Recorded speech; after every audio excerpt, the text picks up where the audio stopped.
Le printemps était sa saison préférée. Ces sakuras en fleurs étaient véritablement une invitation à l'érotisme et au voyage. Elles étaient, à ses yeux, la preuve que tout était possible et que les frontières érigées par les hommes factices. Le printemps lui donnait envie de partir au-devant de l'inconnu. Mais en réalité, qu'est-ce l'inconnu si ce n'est le pont qui nous relie avec les facettes infinies et insoupçonnées de notre être ondoyant? De fait, sa vie était marquée du sceau de ses escapades secrètes au-devant de l'amour. Elle croit encore sentir ces effluves masculins tellement enivrants.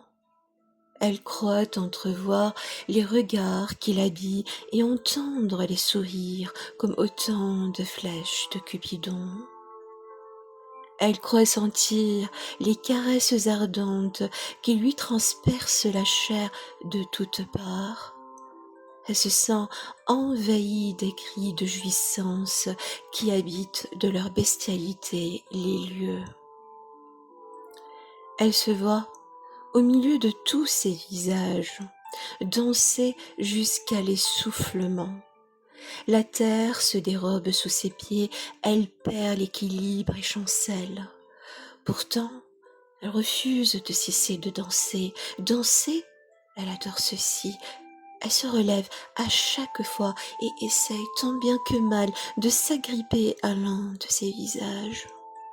Mais fatalement tout lui échappe, alors elle se réfugie dans les mots, sa seule et unique planche de salut, sa source de jouvence intarissable. Chemin semble si long, il est sinueux et se transforme peu à peu en un dédale. Comment sortir? Comment atteindre le rivage de la paix et la sérénité? Elle sait d'avance que ce rivage n'est qu'un leurre. Pourtant, elle a envie d'y croire. Comment l'atteindre sans certitude aucune? Elle sait qu'il lui faut livrer bataille à ces vieux démons qui se refusent à la quitter.